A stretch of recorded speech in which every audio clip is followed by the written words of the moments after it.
हाय, hello, नमस्कार. आपण ऐकत आहात जबरदस्तीचे लग्न भाग 2.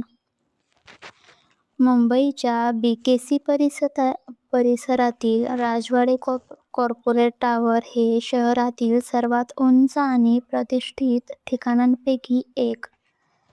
काचेच्या 50 मजली इमारतीवर जेव्हा पावसाचे थेंब आदळत होते, तेव्हा आतल्या शांततेत एक वेगळीच अस्वस्थता होती. दुपारची वेळ होती. आर्यनचं ऑफिस. आर्यन राजवाडे आपल्या अवाढव्य केबिनमध्ये उभा होता. त्याच्या केबिनचे इंटिरियर पूर्णपणे ब्लॅक आणि सिल्वर थीमवर आधारित होते. महागड्या लेदरच्या खुर्चीवर बसण्याऐवजी तो खिडकीबाहेर बघत होता. त्याच्या हातात ते प्लॅटिनमचं ब्रेसलेट होतं. त्याने ते हळूच आपल्या डोळ्यांसमोर धरलं. त्यावर ई हे अक्षर अतिशय सुबकपणे कोरलेलं होतं. ईश्वरी की अजून काही? तो स्वतःशीच पुटपुटला. त्याच्या ओठांवर एक गूढ हास्य होते. त्याच वेळी केबिनचा दरवाजा हळूच उघडला गेला. समीर, त्याचा पीए, काही फाईल्स घेऊन आत आला.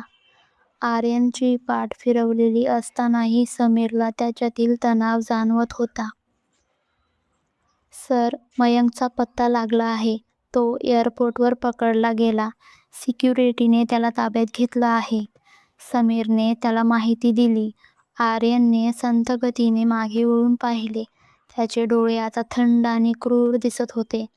त्याला आपल्या गोदामात नेऊन ठेवा. मी संध्याकाळी त्याची रीतसर खातिरदारी करेन, पण त्याआधी मला एका मुलीचा शोध घ्यायचा आहे.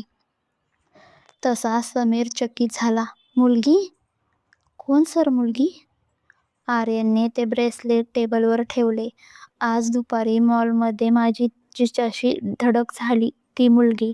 तिच्या गळ्यात एक आयडी कार्ड होतं. त्यावर व्हिजन ॲडव्हर्टायझिंग असं काहीतरी लिहिलं होतं. मला पुढच्या 1 तासात तिची पूर्ण कुंडली हवी आहे.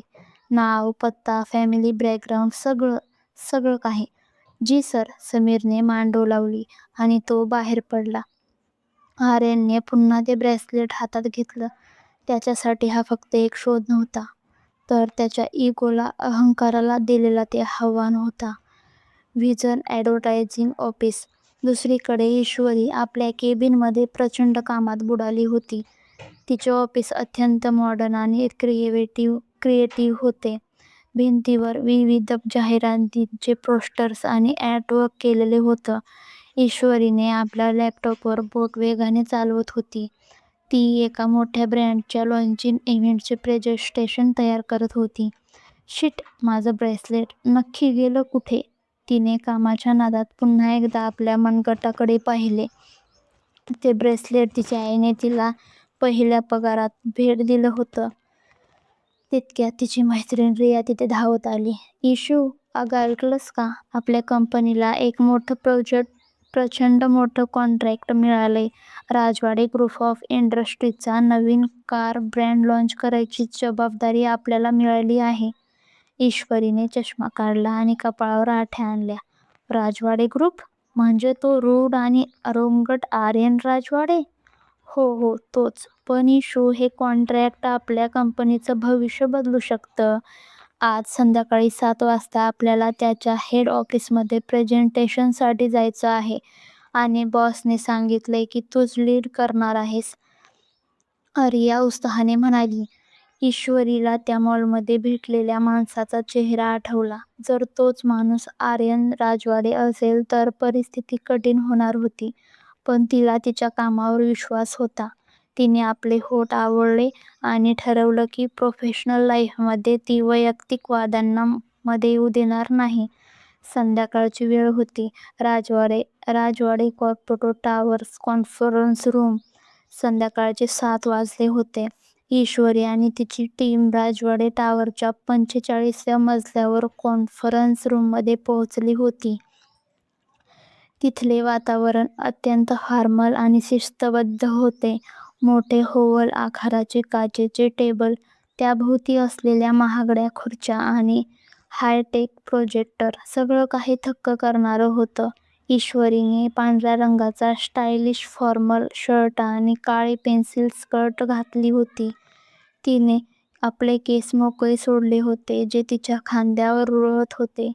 ती तिची फाईल सेट करत असताना कॉन्फरन्स रूमचा मुख्य दरवाजा जोरात उघडला गेला. एकापाठोपाठ 4 बॉडीगार्ड्स आत गेले आणि त्याच्या मागे आर्यन राजवाडे आला. आर्यनने आता काळ्या रंगाचा थ्री-पीस सूट घातला होता.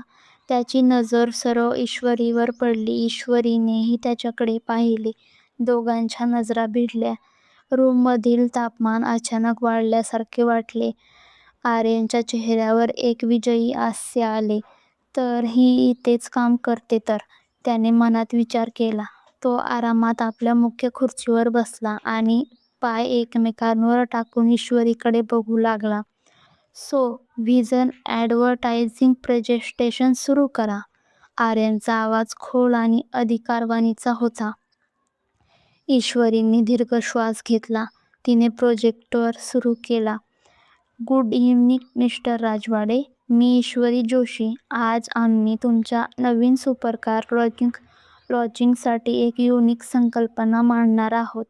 पुढचे 30 मिनिटे ईश्वरीने अत्यंत प्रभावीपणे प्रेझेंटेशन दिले. तिची बोलण्याची पद्धत, तिचे तांत्रिक ज्ञान आणि तिची देहबोली, बॉडी लँग्वेज पाहून आर्यन प्रभावित झाला होता. पण त्याला त्याची ती मॉलमधली वागणूक विसरता येत नव्हती.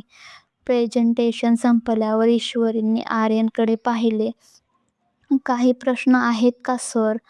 आर्यन खुर्चीवरून उठला आणि सावकाश चालत ईश्वरीच्या अगदी जवळ येऊन उभा राहिला. इतका जवळ की तिला त्याच्या परफ्यूमचा उग्र मनमोहक वास येत होता.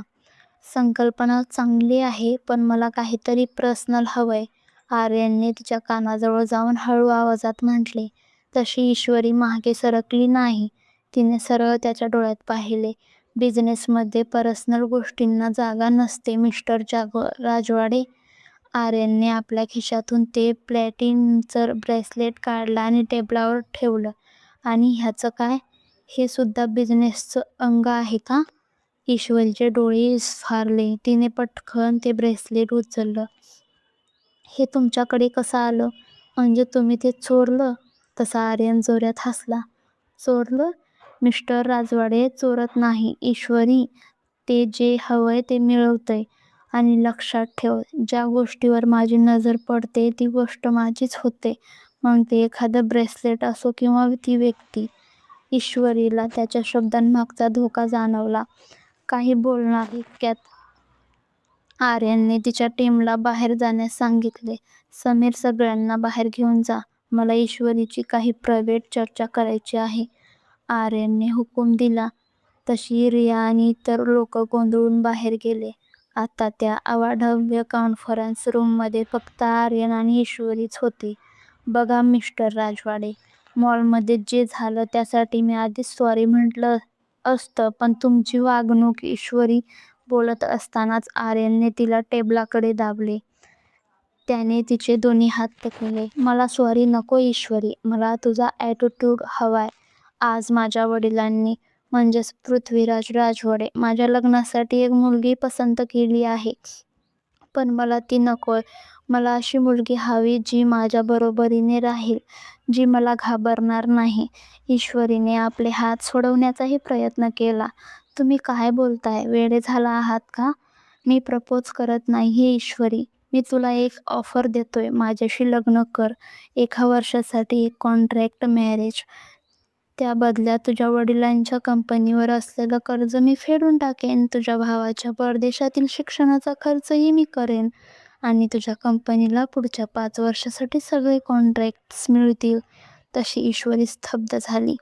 तिला धक्का बसला होता की या माणसाला तिच्या कुटुंबाबद्दल आणि समस्यांबद्दल इतकं सगळं माहिती कशी मिळाली. तुम्ही माझ्यावर स्पाय करत आहोतात, ती ओरडली. मी म्हटलं ना, मी ज्या गोष्टीवर नजर ठेवतो तिची पूर्ण माहिती माझ्याकडे असते. विचार कर ईश्वरी, तुझ्याकडे फक्त 24 तास आहेत. जर तू नाही म्हणालीस तर उद्या सकाळी तुझी कंपनी ब्लॅकलिस्टमध्ये असेल आणि तुझ्या वडिलांचे घर लिलावात निघेल. चॉईस तुझी आहे. आर्यनने तिचा हात सोडवला, आपले कोटचे बटन लावले आणि तो मोठ्या रुबाबाने रूमच्या बाहेर पडला. ईश्वरी तिथेच पाय लटलटत असताना खुर्चीवर बसली. तिच्या डोळ्यात पाणी आले होते. बाहेर पाऊस अजूनही कोसळत होता, पण आता तिच्या आयुष्यात एक मोठं वादळ येणार होतं याची तिला जाणीव झाली होती. तर पुढील भागात ईश्वरी आर्यनची ही अट मान्य करेल का? तिच्या घरच्यांची प्रतिक्रिया काय असेल आणि हे जबरदस्तीचं लग्न प्रेमात बदलेल की संघर्षात? हे पाहण्यासाठी चॅनलला नक्की सबस्क्राईब करा आणि बाजूच्याच बेल आयकॉनवर देखील क्लिक करा, जेणेकरून माझे व्हिडिओचे नोटिफिकेशन सर्वात अगोदर तुमच्यापर्यंत येईल. आणि जर व्हिडिओ आवडला असेल तर लाईक, शेअर अँड कमेंट करायला विसरू नका. धन्यवाद.